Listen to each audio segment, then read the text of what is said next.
Hello and welcome to the Downtown Den, a place where DIB members, entrepreneurs and decision makers can unite during this challenging time with this outbreak of the coronavirus. So this morning I'm joined with Ross Green, MD at Embryo Digital, Antonio Giansante, MD at BGN, Dan Moon, partner at Williamson Croft, and Kelly Gilmour-Grassam of Making You Content. So Ross, I'm just going to kick off with you, mate. Can you just give us some thoughts on what was happening at Embryo last week from Monday to Friday?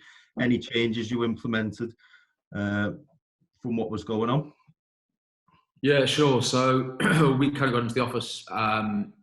James Welsh, co-director of mine, and I on Monday last week, we kind of needed to make the decision of whether we wanted to do or whether we were going to implement home working from home.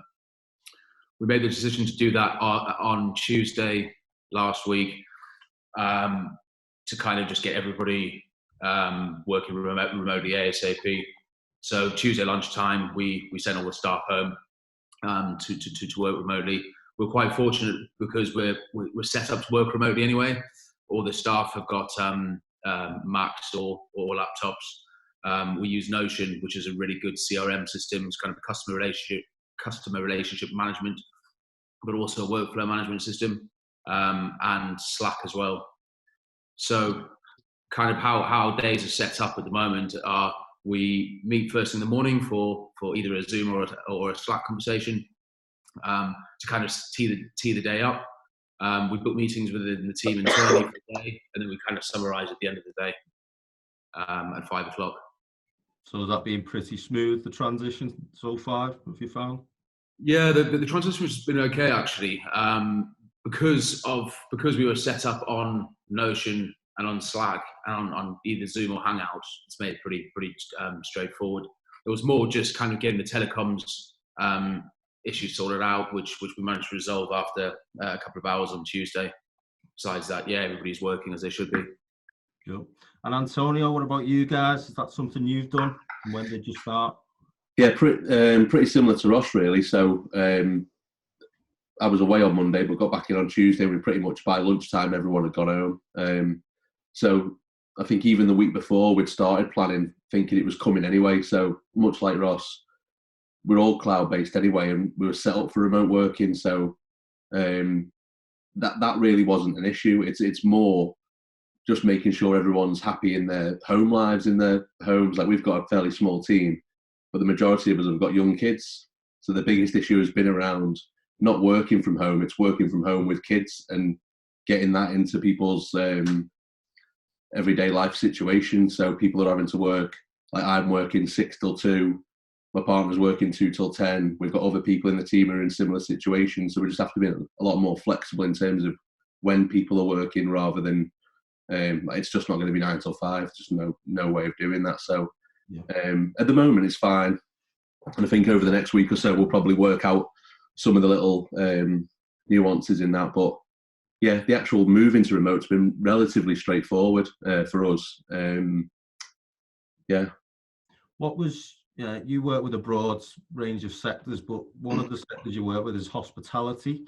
Yeah. So what's your general feedback from clients and the mood in that camp? Because obviously earlier on in the week, the announcements on Monday was massively. Oh, it was pretty.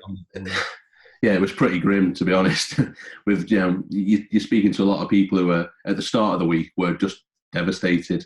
So you almost had to, they're in a much worse position than us losing a retainer or the potential of a project. But yeah, it hit us in terms of we had a couple of large new projects about to start, which have just been postponed. We had quite a few smaller retainers that they've all been postponed. So, we took a financial hit, but their businesses are were in a far worse position. I think now it's probably helped a little bit with sort of the wages for them, but still, what businesses are they going back to? That's the big thing, isn't it? Yeah. And Kelly, yourself, your guys' homework, and now when did you implement that, and how have you found the transition? Yeah, we implemented that on Tuesday, like Ross as well. And I think for us, similarly, a lot of the team already work from home. We're already very flexible on hours. But I think for me, like the biggest thing is keeping people's sort of mental well-being in a good place. When you know, one of the girls that works for me, she had to isolate over the weekend because her parents, she lives with her grandparents who are quite vulnerable. So it's just kind of making sure that you're having those regular check-ins and sort of making sure that everyone's okay. So we've set up a few Slack channels where people can kind of talk about what they're going through and just really trying to make sure that we're pulling together, because for us, even though you know, similar to Antonio, we've got sort of pipeline drying up from next month. At the moment, we're probably busier than ever because a lot of our clients need to totally change their comm strategy while this is going on. So in a weird sort of converse way, we're actually busier than we ever have been, but at the same time, we don't have the team around us to sort of support that and, you know, talk things through when the pressure gets higher. So what are you advising your clients then, Kelly, how they should be getting their message out at this strange time, really?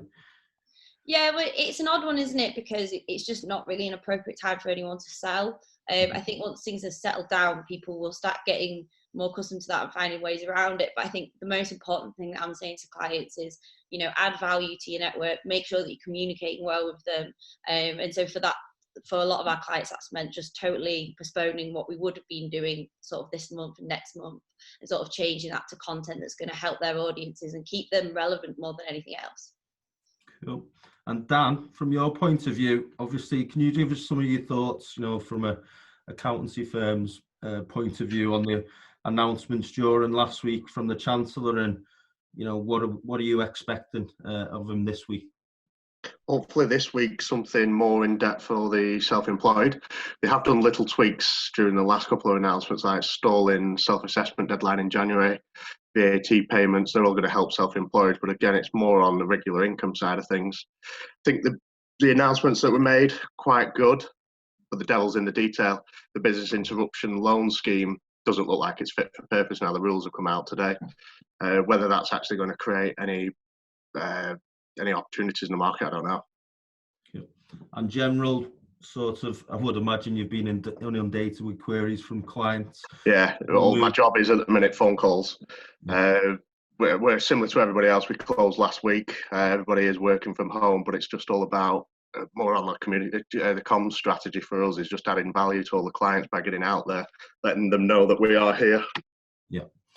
And Ross, as Kelly's just said, it's not the time to be selling as such now, but have you been thinking of any new products you could potentially bring in? How are you going to be marketing those? And also, do you just want to touch on the Embryo Index as well?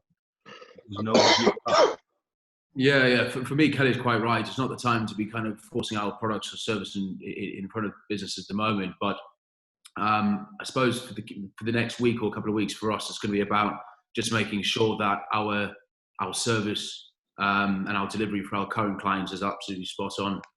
And we're just kind of being there for them in this up and down kind of period. We're working with a handful of recruitment agencies, of which a lot of them are suffering. So it's kind of helping them a little bit with their comm stuff and kind of trying to position them for 3 months' time. In terms of our own products and services, yeah, we've had quite a lot of inbound stuff for manufacturing businesses and for e-commerce. So we've actually started, we've continued to generate inbound inquiries, and we've pitched a couple of times over the last week as well, which is cool.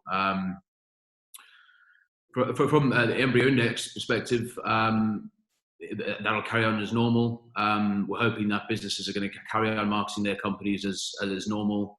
But with this tough time, it's completely understood that some businesses have got to pause because of budget, budget issues, etc. But the index will go on as usual, and we'll keep you updated as we normally do. Yeah. And Kelly, how are you going to how's your week looking this week? How is your engagement with the team going to look? Is everyone busy? How are you managing that? Yeah, I think for us, it's just trying to keep that business as usual feel, really, in terms of sort of delivering projects, keeping in touch with clients. I think the key thing is, as well as us speaking to you know, everyone in the team is just making sure we're checking in with clients, understanding where they're at, and just putting in that little bit of extra effort to understand what they're going through as a business. Because at the end of the day, I think the most important thing is that you maintain that relationship. And, you know, we've had clients similarly ring us last week saying they want to pause and stuff. And the most important thing is just being understanding, because, you know, as Antonio said, it does give you a bit of a hit as an agency. But when you compare that to sort of the downturn that a lot of the other industries are going through, I think it's just a case of being understanding and everyone's in the same boat. Yeah. And Dan, is like yourself, is the majority of your team just spending most of the day on the phone? Certainly for the next couple of days, strategy for the next 2 days is just try and speak to every single one of our clients. We're sending out regular emails and everything last week with updates as and when they were coming through, but now the details coming out from the government, we want to interpret that and get on the phones to let everybody know what options they've got. And you, Antonio? Yeah, in terms of, I think what I'm quite interested in this week is to see how efficient remote working is. I think there's been a lot of talk over the years of, you know, it's a lot more efficient, you use your time in a better way. I think after a couple of weeks, we'll be able to look at it and say, well, if we cut out the chats and cups of teas and talking about football in the office, do we get a couple more hours out of the working week? So it'd be good to see near the end of the week if we've got extra time to do maybe some more of our own stuff or some more planning. So I'm excited to see how that plans out. But in terms of us, we're very similar to Kelly. We look busy for the next couple of months in terms of work that we had in. So yeah, it really is just working as normal at the moment. I'm very keen to see how it plays out working from home, whether it is going to be more efficient, and then is that going to be the demise of people like WeWork? Do people need to be working from WeWorks anymore if it's more efficient being at home? Completely agree. Because it's one of those, it's something we'd costed a few times in terms of an option for the business. Like, if we move to that, could it make us financially a lot more efficient? And it's almost forced. It was something you would never have tried, because you'd always be like, maybe we'll try that in the future. So, you know, from my perspective as an MD, I'm quite interested to see how it works out, because it might be we never go back to a fixed office. It might be that this is the future. So, yeah.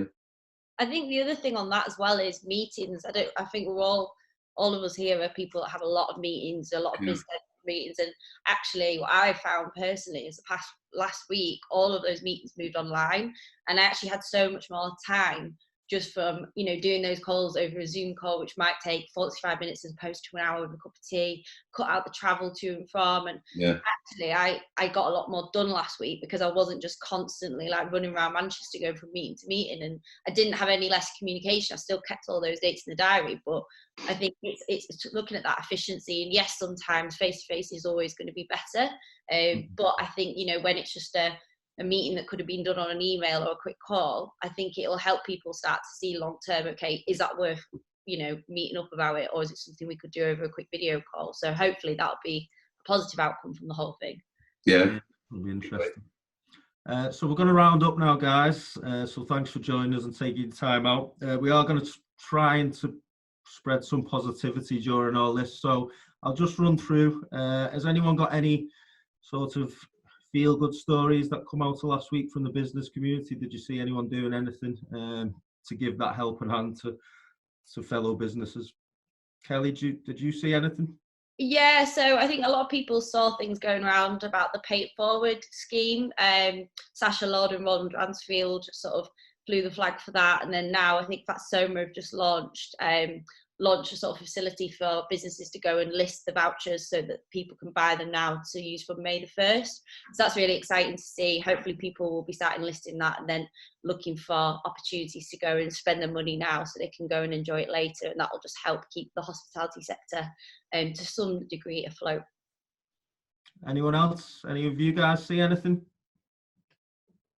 I just think that the people that I've spoken to, it seems like businesses are coming together just in general, supporting each other, just help, advice.